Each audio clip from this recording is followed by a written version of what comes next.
नमस्कार, मैं महेश चंद्र आज लेकर आया हूँ महाकवि भारवीकृत किरातार्जुनीयम का प्रथम सर्ग। प्रथम सर्ग में मैं 7 श्लोकों पर चर्चा कर चुका हूँ। आइए आज देखते हैं श्लोक नंबर 8। इससे पूर्व आपको किरातार्जुनीयम में जानकारी मिली। किरातार्जुनीयम का मतलब है किरात और अर्जुन। किरात का मतलब यहाँ पर वो वनेचर है जो युधिष्ठिर को दुर्योधन की राज व्यवस्था के बारे में बता रहे हैं। आइए वनेचर क्या कह रहे हैं। तथा अपि जिम्म सभवज्जिगीषया तनोति शुभ्र गुण संपदा यशः समुन्नयन भूतिम अनारि संगमाद वरम विरोधो अपि समम महात्मभि। वनेचर के माध्यम से हम सबको यहाँ पर एक महत्वपूर्ण जानकारी मिलेगी, सीख मिलेगी। आइए देखते हैं पहले तथा अपि, फिर भी। तथा अपि माने फिर भी, जिम्म माने कुटिल, सह माने वह कुटिल। वनेचर कह रहा है युधिष्ठिर से कि फिर भी वह कुटिल, जिम्म माने कुटिल, दुर्योधन भवज्जिगीषया माने आपको जीतने की इच्छा से, फिर भी वह दुष्ट कुटिल दुर्योधन आपको जीतने की इच्छा करता है, इच्छा रखता है। भवत माने आपको, जिगीषया माने जीतने की इच्छा रखता है। तनोति माने आ रहा है शुभ्र गुण संपदा यश, अपने शुभ्र गुण रूपी संपदा से युक्त यश को फैला रहा है। अपने गुणों को, शुभ्र गुणों को, अपने यश को, अपनी संपत्ति को तनोति माने फैला रहा है, बढ़ा रहा है। बोले फिर भी वह कुटिल दुर्योधन आपको जीतने की इच्छा से अपने शुभ्र गुणों को, संपदा को और यश को फैला रहा है। तनोति माने चारों तरफ फैला रहा, अपने गुणों को फैला रहा है, गुण रूपी संपदा को फैला रहा है, गुण रूपी संपदा रूपी यश को फैला रहा है। क्यों फैला रहा है यश को, क्यों फैला रहा है शुभ्र गुणों को? आपको जीतने की इच्छा रखता है वो।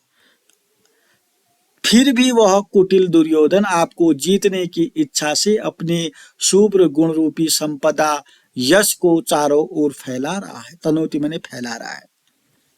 समुन्नयन भूतिम अनारि संगमात, अनारि कहते हैं नीच के, संगमात माने संगति से। भूतिम माने जो भूति, ऐश्वर्य की उन्नति चाहता है।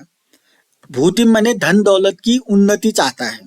समुन्नयन माने उन्नति चाहता हुआ, ऐश्वर्य की उन्नति चाहता हुआ, नीच की संगति से।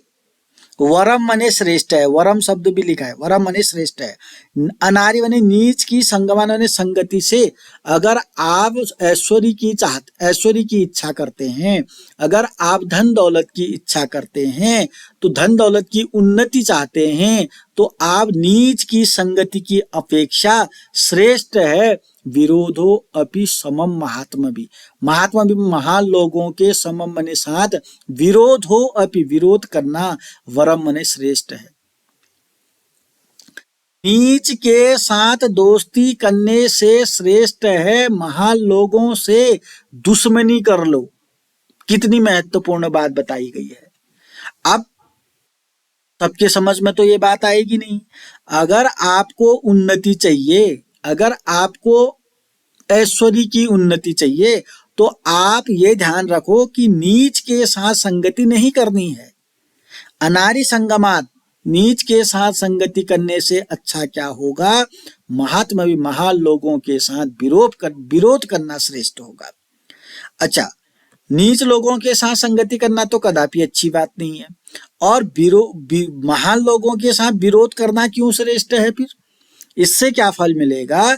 जब हम महान लोगों के साथ दुश्मनी लेंगे, तो विरोध करेंगे, तो थोड़ी बहुत हम उनसे प्रतिस्पर्धा भी करेंगे, उनसे महान बनने की कोशिश भी करेंगे। तभी हम उनसे विरोध कर पाएंगे।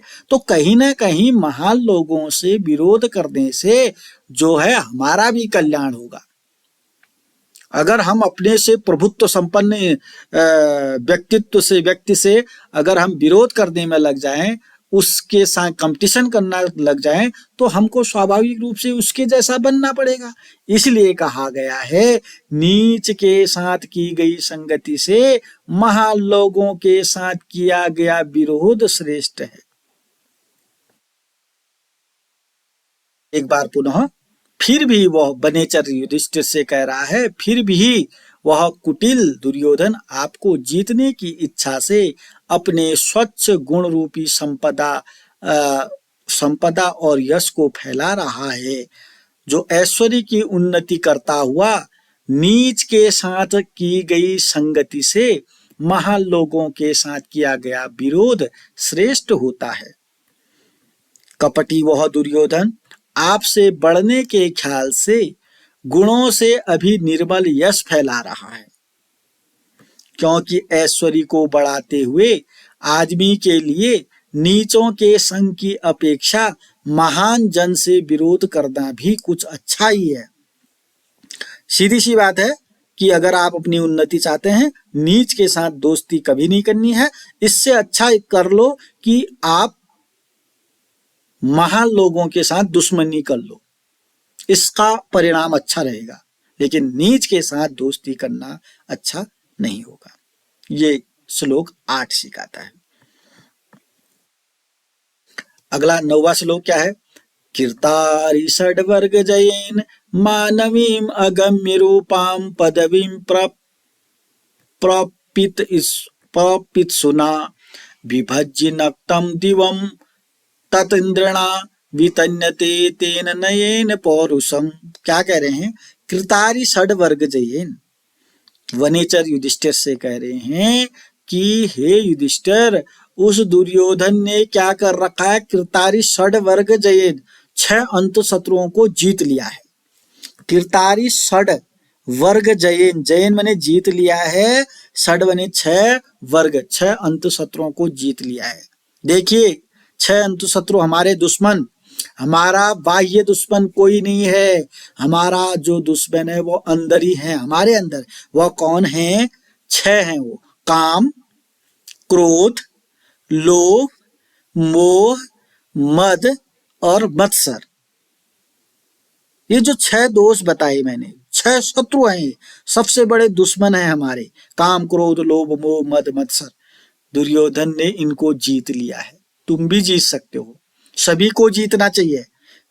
काम वासना अत्यधिक इंसान को खत्म कर देती है। क्रोध, अत्यधिक क्रोध इंसान को खत्म कर देती है। लोभ, अत्यधिक लालच इंसान को खत्म कर देती है। मोह, मोह तो गौतम बुद्ध ने ही कहा था, मोह दुख का कारण है।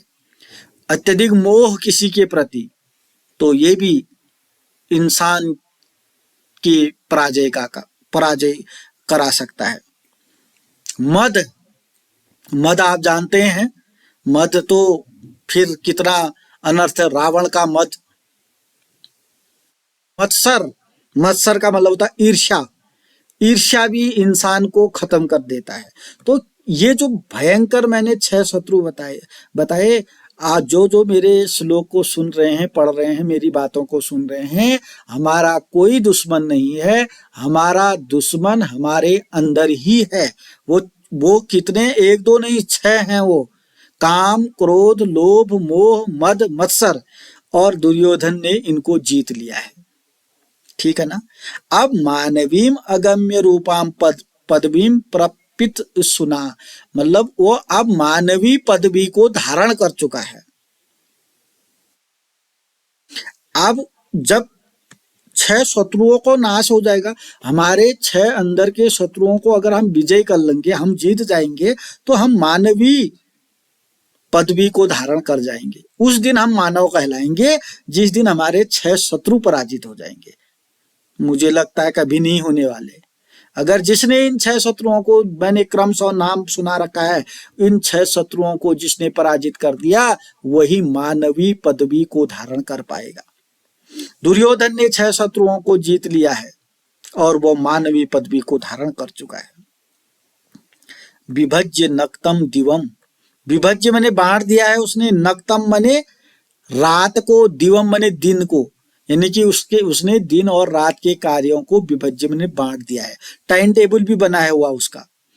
वैसे दुर्योधन बहुत दुष्ट है, लेकिन दुर्योधन यहाँ पर सुधर चुका है।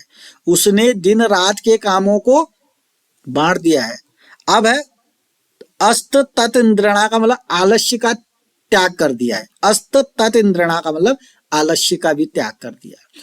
बहुत खतरनाक आलसी है था दुर्योधन, आज उसने आलस्य का भी त्याग कर दिया है।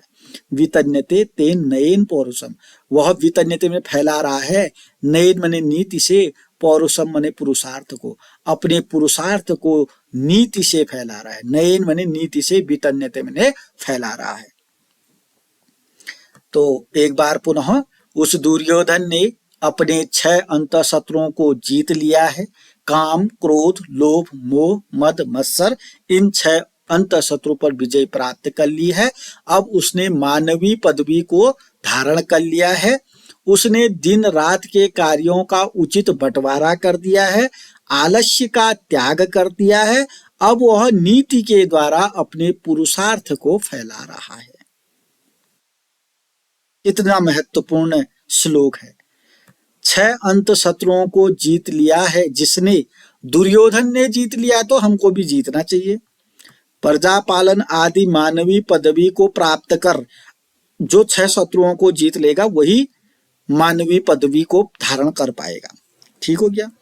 दिन रात का ठीक विभाग करके न्याय से अपने पुरुषार्थ को फैला रहा है।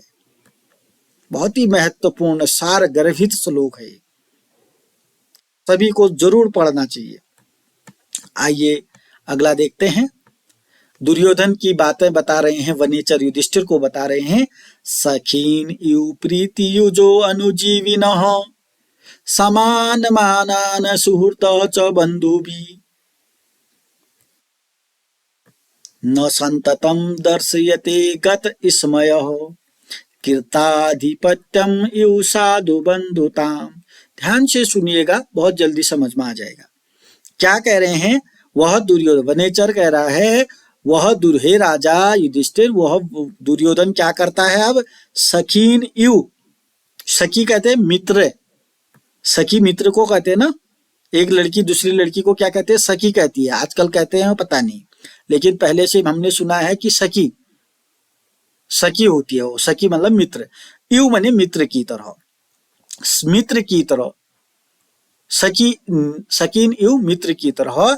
प्रीति युजो अनुजीविन, अनुजीविन माने नौकरों के साथ मित्र की तरह व्यवहार कर रहा है। देखिए, अनुजीविन माने नौकरों के साथ मित्र की तरह व्यवहार कर रहा है। सुधर गया है दुर्योधन। वह क्या कर रहा है? नौकरों के साथ, अनुजीविन माने नौकरों के साथ मित्र की तरह प्रेम पूर्ण, प्रीति माने प्रेम पूर्ण व्यवहार कर रहा है। इतना तो समझ में आ गया होगा, इधर से यहां तक समझ में आ गया होगा कि वह जो दुर्योधन अनुजीविन माने नौकरों के साथ मित्र की तरह प्रेम पूर्ण व्यवहार कर रहा है। अब मित्रों के साथ कैसा कर रहा है? मित्र, सुहृद, सुहृद का मतलब है मित्रों के साथ। समान मानान सुहृद च बंधु भी, मित्रों के, सुहृद माने मित्रों के साथ भाइयों जैसा व्यवहार कर रहा है। बंधु भी माने भाइयों जैसा व्यवहार। वह मित्रों के साथ कैसा व्यवहार कर रहा है? भाइयों जैसा व्यवहार कर रहा है। न संततम दर्शयते गत समय, गत समय माने अहंकार का त्याग कर दिया है। न संततम दर्शयते, दर्शयते माने दिखाता नहीं है, न दर्शयते दिखाना, न माने नहीं, गत समय माने अहंकार, अहंकार को नहीं दिखाता, अर्थात अहंकार का त्याग कर दिया है उसने। कृताधिपत्यम यु साधु बंधुताम, बंधुताम माने भाई बंधुओं के साथ कैसा व्यवहार कर रहा है? कृताधिपत्यम यु, राजा जैसा, मतलब यह है कि नौकरों के साथ मित्र जैसा व्यवहार कर रहा है, मित्रों के साथ भाइयों जैसा व्यवहार कर रहा है, लेकिन भाइयों के साथ राजा जैसा व्यवहार कर रहा है। स्वार्थबाजी खत्म, अपना पराया खत्म। नौकरों के साथ मित्र जैसा व्यवहार कर रहा है, मित्रों के साथ भाइयों जैसा व्यवहार कर रहा है, लेकिन भाइयों के साथ कृताधिपत्य का मतलब राजा के समान, बॉस के समान व्यवहार कर रहा है। और यहाँ तक कि उसने अहंकार का त्याग कर दिया है, वह अब अहंकार को नहीं दिखाता है। अहंकार से रहित होकर वह दुर्योधन मित्रों के समान नौकरों के साथ व्यवहार कर रहा है, मित्रों के साथ भाइयों के समान व्यवहार कर रहा है, भाइयों से अधिकारियों जैसा व्यवहार कर रहा है। तो ये रहे आज 10 श्लोक हम पढ़ा चुके हैं। आइए कुछ प्रश्नों के माध्यम से आपका मूल्यांकन करते हैं। पहला प्रश्न, शत्रुओं के गूढ़ रहस्य को जानकर कौन आया? आपको मालूम है इसका उत्तर, शत्रुओं के गूढ़ रहस्य को जानकर कौन आया। दूसरा प्रश्न है, दुर्योधन ने युधिष्ठिर को कैसे पराजित किया? दुर्योधन ने युधिष्ठिर आदि पांडवों को पराजित किया, कैसे पराजित किया मालूम होगा आपको, उत्तर लिख सकते हैं। प्रश्न 3 है, किन से विरोध करना भी श्रेष्ठ है? विरोध करना किन से श्रेष्ठ अच्छा है? किन से विरोध करना श्रेष्ठ है? नंबर 8, 6 अंत शत्रु कौन कौन से हैं? अभी आपने मैंने 2-3 बार आपको नाम सुना दिए होंगे, तो 6 अंत शत्रु कौन कौन से हैं आपको यहाँ पर लिखना है। लास्ट प्रश्न है, दुर्योधन नौकरों के साथ कैसा व्यवहार करता है? दुर्योधन नौकरों के साथ कैसा व्यवहार करता है? अंत वाले श्लोक में आपने सुन लिया होगा। आप 5 के 5 प्रश्नों के उत्तर कमेंट बॉक्स में लिखेंगे। अगर आपने अभी तक चैनल को सब्सक्राइब नहीं किया तो सब्सक्राइब करेंगे, वीडियो पसंद आती है तो लाइक करेंगे, कमेंट करेंगे और अपने दोस्तों के साथ शेयर करेंगे। नमस्कार, धन्यवाद।